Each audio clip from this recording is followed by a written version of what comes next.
who the fuck am I if I don't have this in my life? Only that person can pull themselves out of it. It was such a big thing in my healing was play. And I really had to refine and redefine who I was and what was important to me. And I really take that as a blessing now. Give myself this opportunity to start again. With the last little bit of light as the sun is going down. This is such a sweet moment right now. I wanted to just take a moment with you guys to talk about what being sober is like and what it does to really wake up and realize something's no longer working for you. And not everyone has to get to the point of addiction to realize that something isn't supportive. And for me, it did come to that point of being in that addictive behavior and cycle and pattern and breaking it really early on. There's no time frame, there's no, it's funny enough, I even wrote like there's no timeline on my arm, and it was something unrelated to this, but I do find that statement relevant for so many things.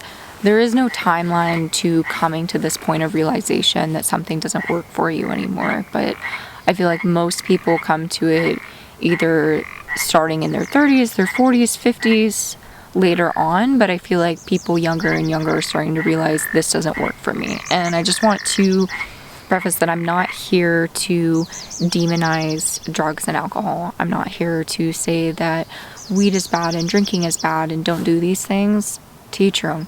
Everybody gets to do whatever they want to do. And for me, I've really come to the recognition that I don't need substances to enjoy my life, have fun, make connections, feel comfortable, to connect, whatever it is, family gatherings, all those different things. For some people, that's really enjoyable, and I totally honor that. And there's ways to do it without it being unhealthy. And there's spiritual ways to connect with certain substances that aren't really even substances as time and more are medicine. And I do believe in that, and I have experienced that on my own and tried that again. And I think that's why I don't really resonate with most labels, but the label of sober, because that doesn't ring true to me in being in integrity with who I am and feeling like if I'm going to say something, then I want to live by that. But I just want to come back around to realizing very early on, like before I was 21, I realized that I could not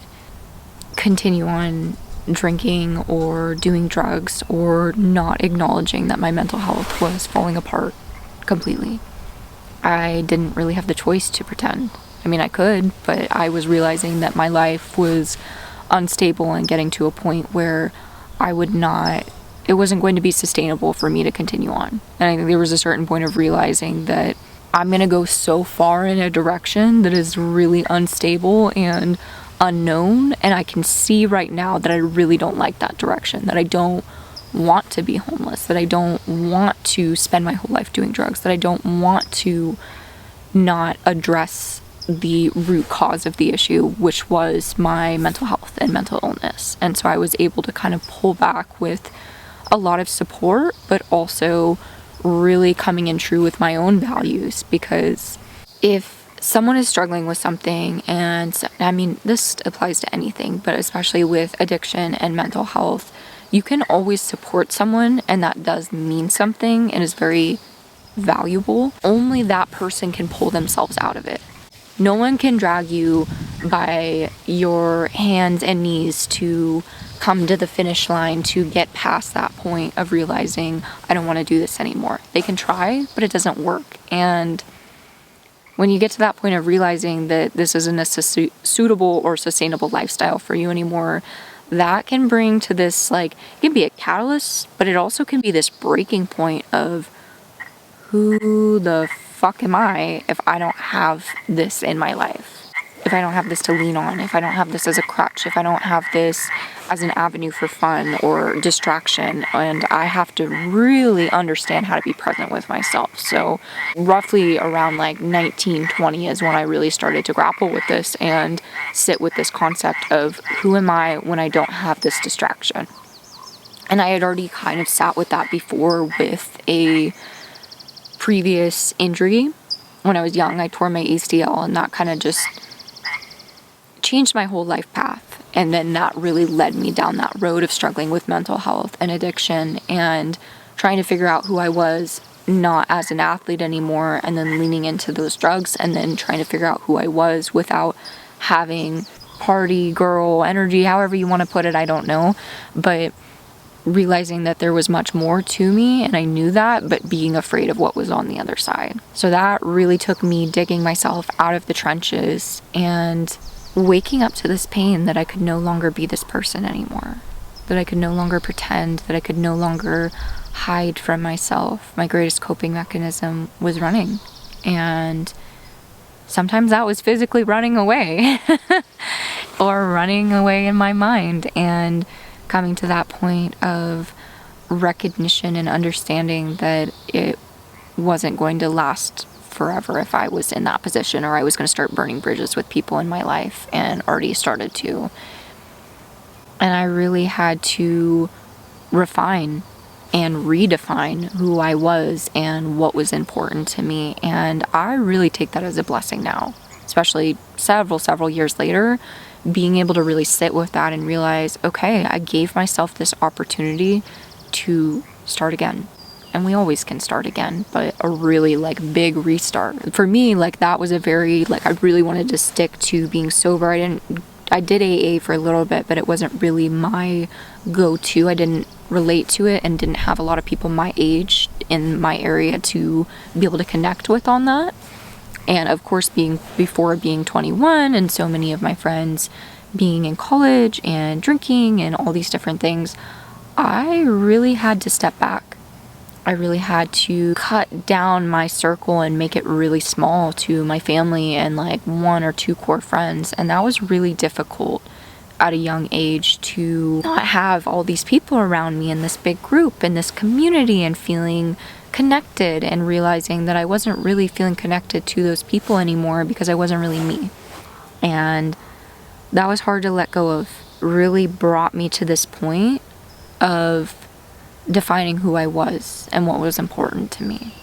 And that was a really beautiful moment to be able to circle back around from such a dark time of the addiction, yes, was present, but for me, it's so much of it was the mental health, and it always is, but for some people they go so far in the cover up that they don't get to the root cause. And for me, it was always obvious. I'm I know what is happening right now, and I know this is why this is this way. So learning how to sit with that, learning how to find the tools to confront myself. And I went into this stage of isolation and this stage of being alone, and it was difficult, but it was really healing.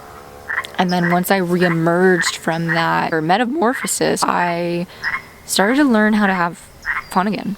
I got out of the deep healing parts of it, and it was really amazing to have a job as a nanny at that time, because that really allowed me to armor myself and be able to learn how to be present and have fun and play. And that was such a big thing in my healing, was play and joy and exploring and freedom and curiosity, and being able to finger paint with young kids and put my hands in the dirt and go on adventures and just be silly was such a needed thing at that time. Because what I really realized that was missing in these moments of mental health crisis and addiction was not being in tune with that younger version of myself. That inner child that needed to be recognized was put on the shelf. It hurts.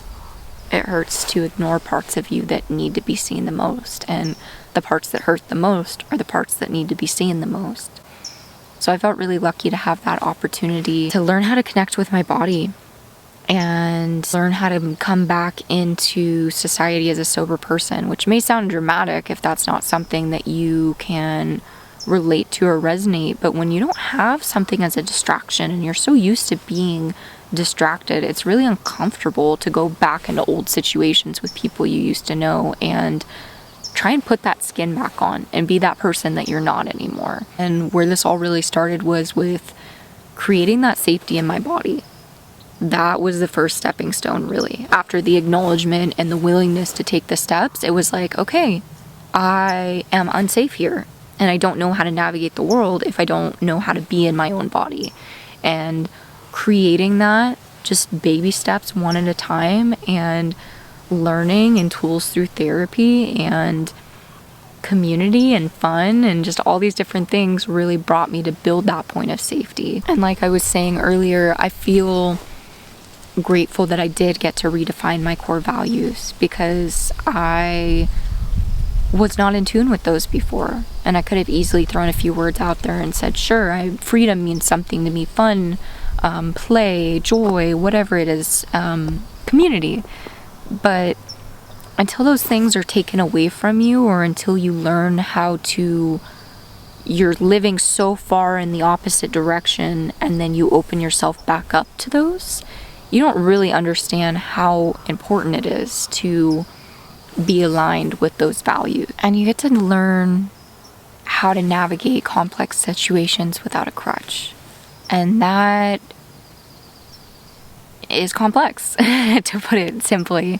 It is a lot to not have something to lean on, like a cigarette, or I don't know, it's not like I was doing drugs 24/7, but being able to have a distraction and know that I could have something to lean on that was unhealthy, and then learning how to be in difficult moments and be okay with that and breathe through that and experience it takes 90 seconds to really feel an emotion and really let my anger and my rage and my sadness and my grief and my pain and my shame move through me in those moments, instead of just shutting down and running away.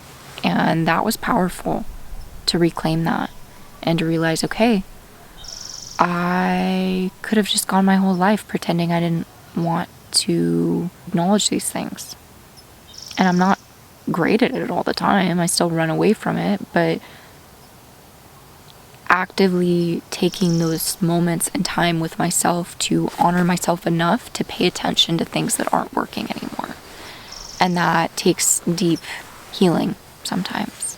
There's so much I could say on this topic. It means a lot to me because it has really been a foundational piece in my adult life and like teenage years to now be in a position where I do feel grounded and I do feel connected and I do have community, sober community that feels so good. It feels so good to be supported by people that support me and don't need something else to enhance the situation other than their own heart and their spirit and just their being. And again, this is not to shame people who are drinking or experimenting or having fun or just learning things about themselves in those ways. I just know clearly for my family history and my addictive behaviors and who I am as a person that doesn't work for me, and I can't pretend that it does. So I would rather build a life that feels good and supportive. And that brings me to my last point of learning how to have fun while you're sober. And life actually is kind of a lot more fun when you're sober. It might seem weird if you haven't really fully experienced that, but the amount of fun I've had in meeting new people and honoring myself and putting myself in uncomfortable situations just to grow and to learn, and just, I'm going to show up to this event and I know no one. I know no one. And that's a little nerve-wracking. Whatever, let's see what happens. The amount of people and connections that I've made and moments that have brought me to these different things of just taking off the armor and not caring anymore and being able to connect so deeply on such a deeper level because there isn't the masking going on. There isn't the deeper connection being like this experience that we're having. It's just the heart is so true and feels so good. And learning I like to dance, not think I could dance or like to dance 5+ years ago. I didn't even think that was something that I deserved to give myself as a gift. And sober fun is entirely possible and can be an everyday reality if that's the path that you want to choose. And I just want to be this invitation for that this may not be something that you want to dedicate the rest of your life to, nor am I. It's like I don't identify with being sober, but I spend almost all my moments sober. Even after re-experimenting and deciding what works for me and what doesn't, it felt better to be sober. Still had those experiences and learned things and integrated the medicine that I experienced, but ultimately came back to realizing I would rather just be comfortable in my own body, being in the moment. So I just want this to be an invitation for anyone who may be struggling, anyone who's curious, or just if you're listening, to allow yourself to go a month, go 3 months, go 6 months, go a year. What do you notice? What happens? Do the quality of your connections increase or deepen? Do you change the people who are in your life? Do you change? I mean, no matter what, you're going to change. It's just part of it. It is such a beautiful way to bring in awareness.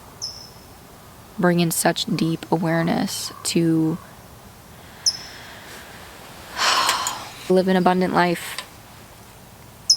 Because life is so abundant when you have nothing to hide from. There's more I could say, and this is kind of scattered, but I'm just going to leave it at that because it feels good to share my heart with you and put out my story in a vulnerable way. Kind of feels normal and natural at this point in my life because I've done it so many times, but I think it's important to raise awareness and share different sides of the spectrum. We all come from different walks of life and have different experiences, but we all need people who are looking out for us. I am wishing you all well. I am hoping that you are finding the blessings in the moment. If you're not, I hope that you are able to take a deep breath, appreciate your body, your mind, your spirit, how far you've come today. And I welcome you to love a little bit deeper. I'll see you soon.